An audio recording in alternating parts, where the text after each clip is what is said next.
Hello, everyone. My name is Benjamin Ogden, and I'm here bringing a proposal for world peace.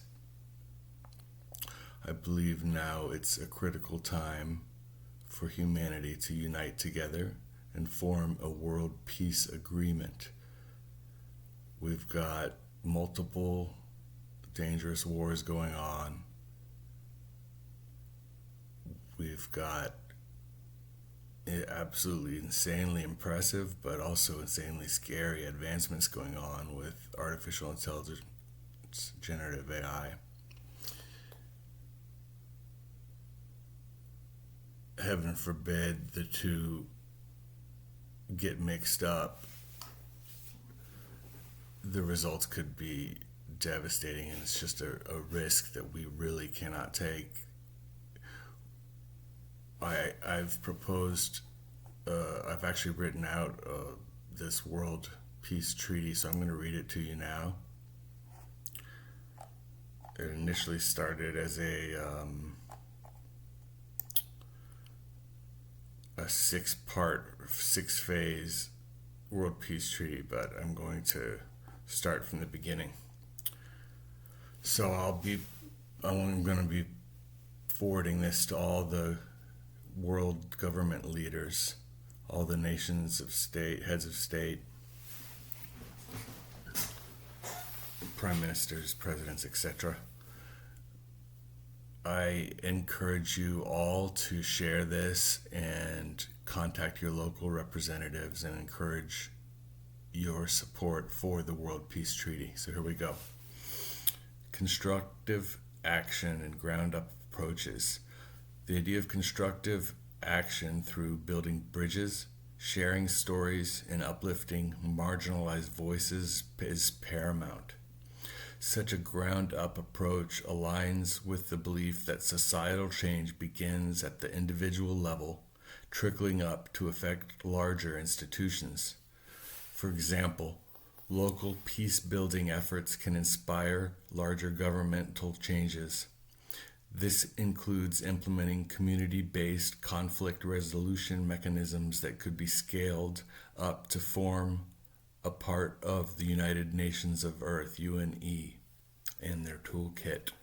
We'll talk more about UNE in a bit. This is my official proposal for a world peace treaty. Join the effort and call your local representatives, informing them of your support for the World Peace Treaty and internationally signed by all world leaders. Phase 1, demilitarization. The notion of demilitarization as a cornerstone for peace is as insightful as it is challenging, especially given the staggering financial resources currently allocated towards military endeavors. The numbers starkly highlight an increasingly militarized world with a year-over-year increase in global military expenditures for as long as we can remember, it seems.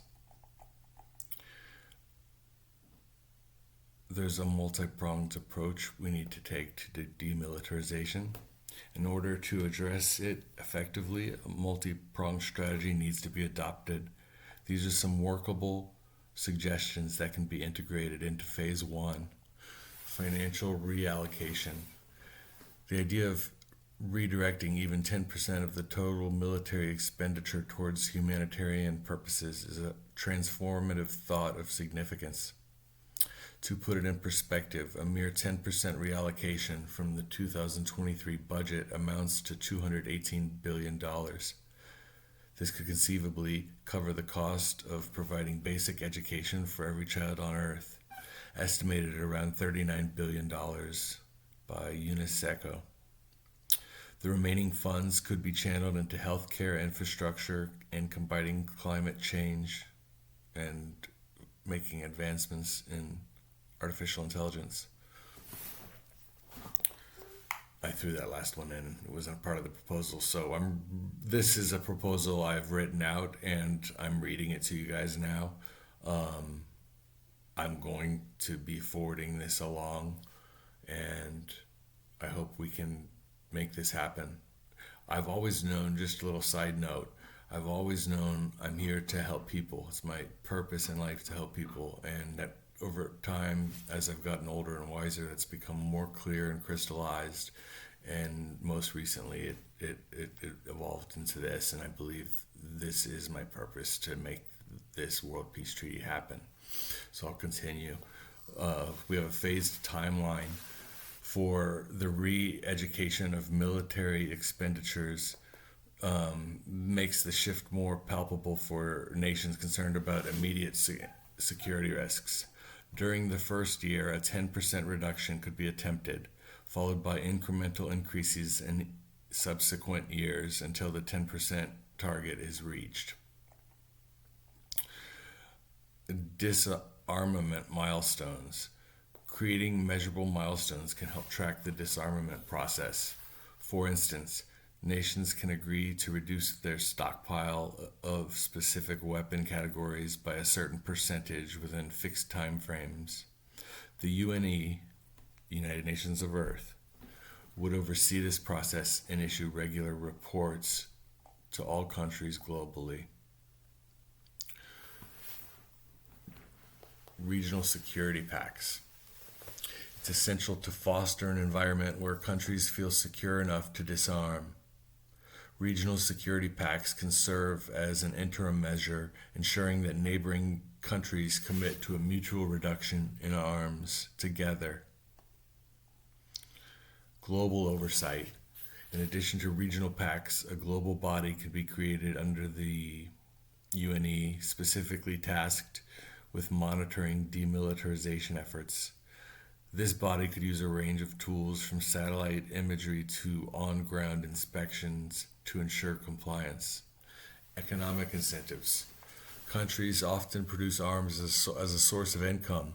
Alternative economic incentives can be provided for those nations to transition from military production to other industries, such as advancing artificial intelligence technologies and systems. Special funds or trade incentives could be set up for this purpose as well. Public and private partnerships. NGOs, social enterprises, and even corporations could be invited to collaborate on this mission. Their financial and intellectual resources could augment governmental efforts.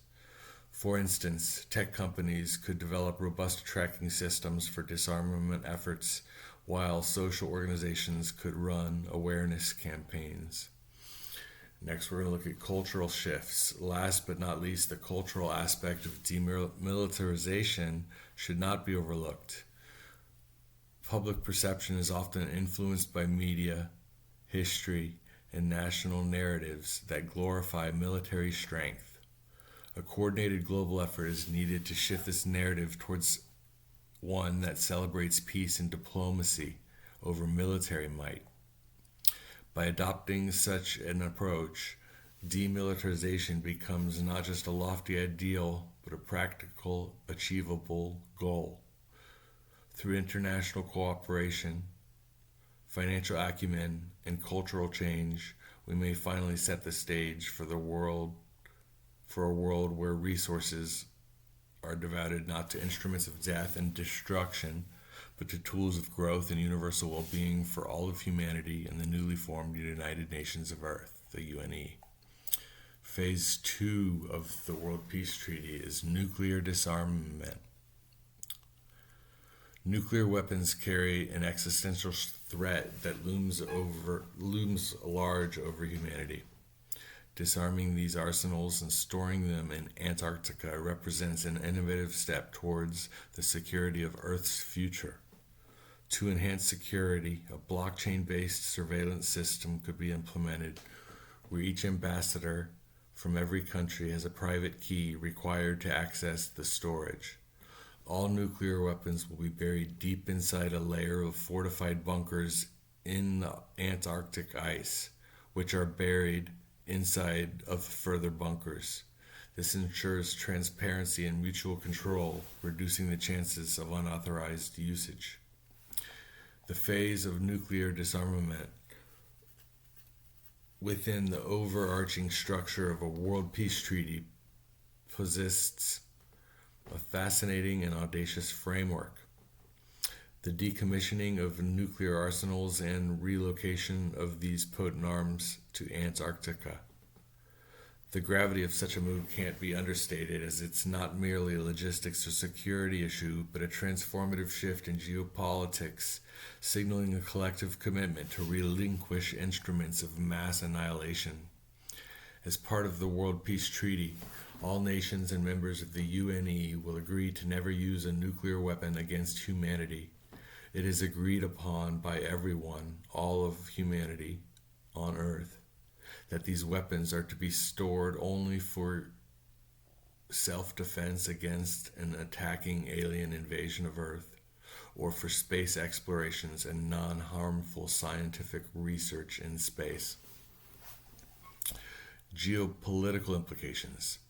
The act of nuclear disarmament, particularly when it's multilateral, eliminates the psychological game theory that underpins much of global politics.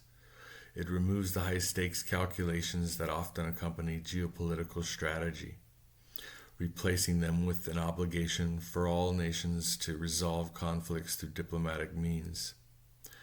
With the proverbial, I don't even know what this says.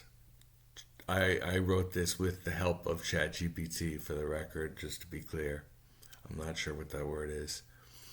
Countries might find it easier to invest in cooperative endeavors rather than adversarial confrontations. I could edit that out, but life's not perfect and people make mistakes, so I'm just going to let that roll. The Antarctic solution. Storing these disarmed weapons in Antarctica is an innovative idea rooted in the continent's unique status. Governed by the Antarctic Treaty System, Antarctica is a demilitarized zone dedicated to peaceful scientific research. The cold temperatures could also serve as a natural barrier to unauthorized access, adding an extra layer of security to the disarmament process. Blockchain-based access and surveillance system. This proposal's technological sophistication shines in its recommendation for a blockchain-based surveillance system. Blockchains are immutable, transparent ledgers. Each ambassador, or perhaps a group of verified representatives from each country and a member of the UNE, would be given a private key, the cryptographic equivalent of a digital signature. These keys would be required in their total collective for any action involving the stored arsenals of nuclear weapons. You guys, I haven't slept in a couple days, so I'm sorry for reading slowly and broken up, but that's just, I'll get some sleep later. I want to share this, and I want to push this idea forward and out there and into the world to make this happen. The system does more than just provide an advanced lock and key mechanism. It creates a transparent log of all activities related to the storage facility. Any changes or unauthorized access attempts will be permanently recorded, viewable to all nuclear storage key holders.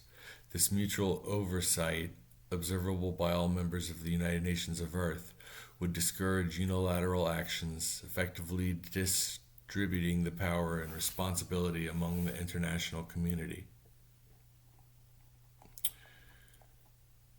Multi-layered security measures. To add to this blockchain-based system, it could be combined with other biometric verification processes like fingerprint or retina scans for an extra layer of security. Even within blockchain structure, smart contracts could be employed to automate certain aspects of maintenance and surveillance, only allowing access or alterations when certain pre-agreed conditions among all nations are met. Transparency and auditing. I wonder how long this is going now. Let me just take a quick look at that, guys.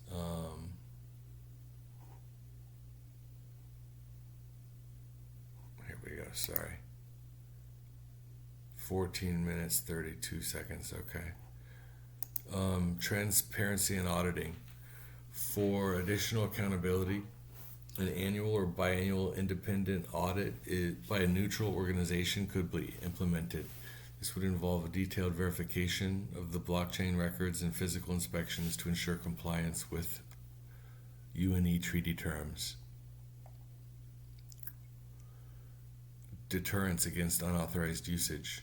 In the event of an unauthorized attempt, the system could be designed to require a unanimous or supermajority agreement among key holders to neutralize the threat.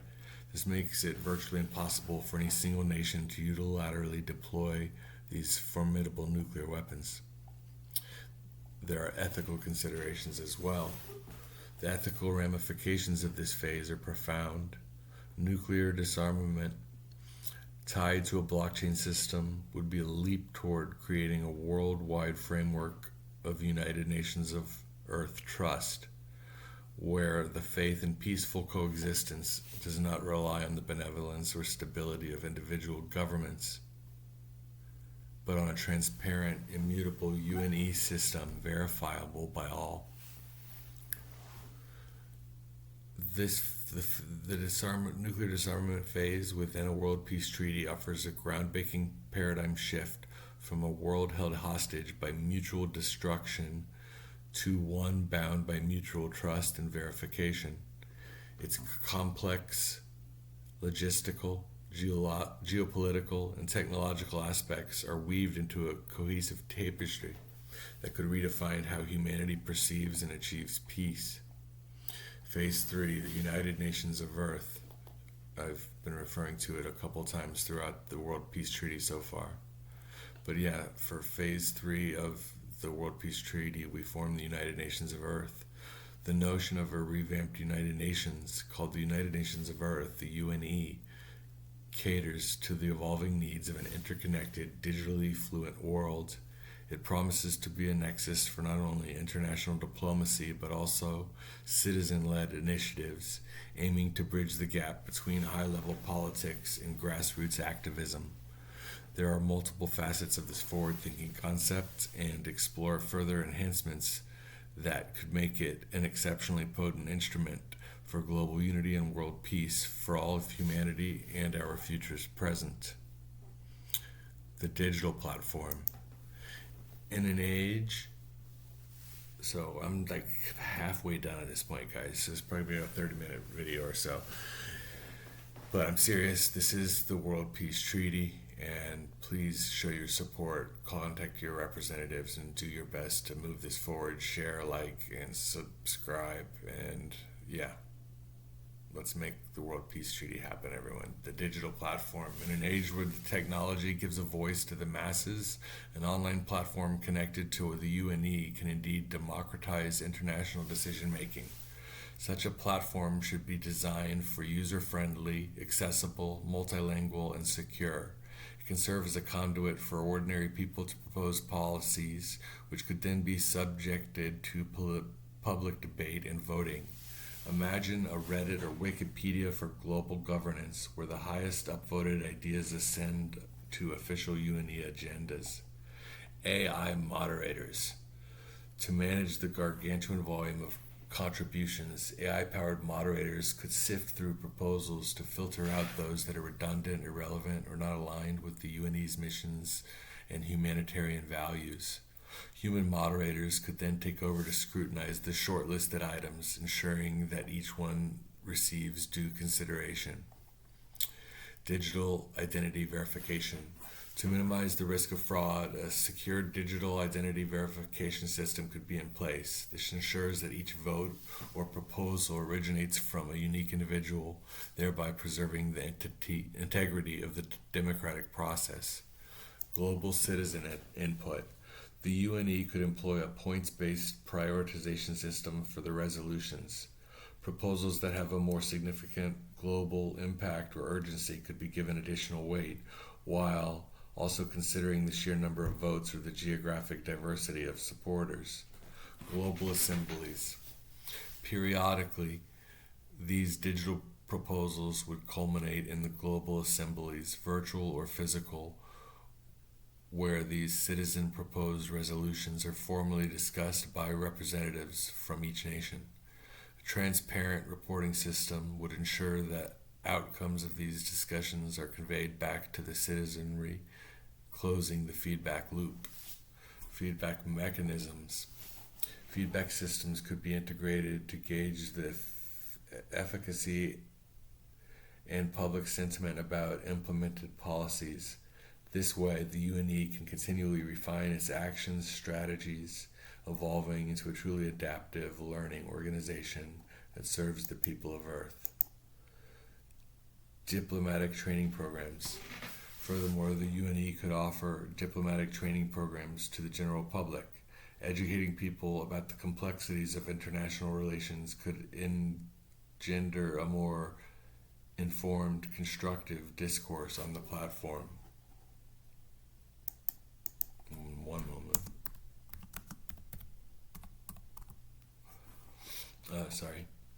So, integrating marginalized voices in the World Peace Treaty is another next important component. Efforts must be made to include marginalized communities who may not have easy access to digital platforms.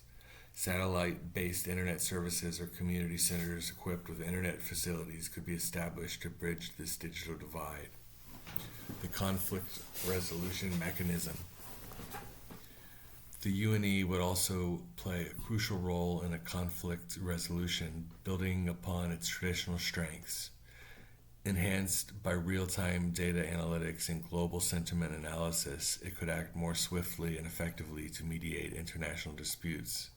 Sustainable funding. Last but not least, the UNE would require a new model of sustainable funding, perhaps supported by a small global tax on international financial transactions or carbon emissions. This ensures the body's independence and insulates it from undue influences. By synthesizing the strength of digital technologies, the wisdom of global populace, and the rigor of diplomatic protocols, the United Nations of Earth could become a dynamic, ever-evolving entity. It would not just be an institution situated in a physical location, but a living, breathing organism that spans the globe, fueled by collective human intelligence and goodwill. This modernized approach encapsulates the ethos of governance in the 21st century, inclusive, participative, and fundamentally democratic. Phase 4 of the World Peace Treaty is a counterterrorism policy. This one may be controversial to some, but I do believe it's the only way forward. In a world grappling with the complex and multifaceted issue of terrorism, the paradigm of using force as a principal deterrent has shown its limits. In fact, it has often been counterproductive, exacerbating the very problems it aims to solve. This brings us to Phase 4 of the World Peace Treaty, a radical yet reasoned reimagining of counterterrorism policy that places rehabilitation and re-education at its core. Allow me to flesh out this idea by examining its parts and suggesting further innovations. Peace Education Centers. The UNE's proposed peace education centers would serve as institutions focused on transformative learning, melding together intellectual and emotional enlightenment. These aren't merely schools or rehab centers, but hubs of social innovation designed to address the root causes of extremism. Curriculum at these centers would be multidisciplinary, engaging attendees in history, sociology, psychology, and ethics to provide a well-rounded understanding of the world and our place within it. Emotional intelligence training. In addition to academic knowledge, a strong focus would be placed on emotional intelligence. Training in empathy, conflict resolution, and interpersonal skills would be integral, aimed at molding individuals who can navigate differences and disagreements without resorting to violence. Vocational training. It's crucial to offer economic pathways that stand as viable alternatives to the lure of extremism. Vocational training courses in these centers could range from coding and digital marketing to sustainable agriculture and renewable energy technologies. The idea is to provide skills that are not only marketable but also aligned with the global goals of sustainability and social justice. Cultural exposure programs. These centers could also feature the cultural exchange programs and virtual field trips, enabling attendees to interact with diverse people from around the globe. By stepping into the lives of others, albeit digitally, The aim is to humanize the other, thereby dismantling ingrained prejudices and hatred. Metrics of success and feedback loops. To gauge the efficacy of these peace education centers, meticulous data collection and analysis are crucial. Variables such as successful job placements and even subjective markers like attendees' attitudes and beliefs can offer valuable insights. The analysis of this data could feed into iterative models for ongoing program refinement. Family and community outreach. De-radicalization is not an isolated process, it's a community effort. Family counseling and community outreach programs could be incorporated to ensure a supportive environment that bolsters the center's initiatives. A holistic approach acknowledges the interconnectedness of societal elements in both the genesis and resolution of extremist tendencies. And international collaboration. Terrorism is often a transnational issue. Hence, international cooperation in running these centers is essential. Knowledge and best practices should be shared across borders. Perhaps a rotating team of international experts could oversee the programs, ensuring a diversity of perspectives and constant infusion of fresh ideas. Public-private partnerships. Funding these centers would be a massive undertaking. A collaborative model involving states, international organizations, and private entities like philanthropic foundations could offer a solution. Transparency in the use of funds would be maintained through rigorous accounting and public disclosure, of course.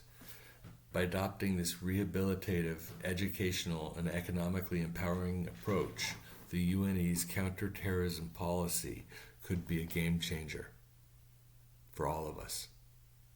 It's a method that transcends the myopic view of terrorism as merely a security issue, treating it instead as a complex social phenomenon that requires nuanced, multi-pronged solutions. If well executed, this could not only defang current terrorist threats, but also act as a preventative measure for future ones, thus fulfilling its role as a genuine catalyst for lasting peace. Phase 5, One Love, the philosophical underpinning. The core principle of One Love, serving as the philosophical underpinning for this grand vision of global unity and peace, is not merely an abstract ideal, but a transformative force that can be concretely embodied in its various aspects of global culture, policy, and community engagement. This concept of love, the one that inspires this World Peace Treaty, expansive and inclusive, sets the moral compass for all diverse and complex activities outlined in the World Peace Treaty. Its potential manifestations, notably in the proposed One Love festivals, and fully appreciate how it can become a global institution of peace building. Annual One Love festivals. The idea of an annual One Love festival is a compelling one. More than just an event, it's a convergence of ideals and cultures, a tangible expression of the treaty's underlying philosophy. These festivals, held simultaneously in cities across the globe, could become a unifying experience that transcends geographical and political boundaries. Cultural exchange. At the heart of the festival would be cultural exchange programs featuring music, art, food, and dance from various countries. These aspects could be designed to challenge stereotypes and foster understanding by showcasing the richness and diversity of global cultures. To think of it as a global potluck of cultural experiences where each nation contributes a unique dish to the feast of human understanding. Educational platforms. While the festival is a celebration, it's also an educational platform. Workshops and seminars could focus on key issues like sustainability, human rights, and social justice. These would be facilitated by experts and activists, enabling direct dialogue between thought leaders and the public. A technology-enabled connection. In our digitally interconnected age, the festival need not be confined to physical locations. A parallel virtual festival could run online, allowing participation from those who cannot attend in person. Interactive webinars, virtual reality experiences, and live streams could make the festival a truly global event. Conflict resolution forums. Given the festival's mission to promote peace and unity, specialized forums could be dedicated to discussing ongoing conflicts and potential resolutions. Mediators and peace builders could facilitate these discussions, making them solution-oriented rather than confrontational. Integrating the One Love policy and social fabric. The principle of one love should also manifest in everyday actions and decisions, from governmental policies to school curricula.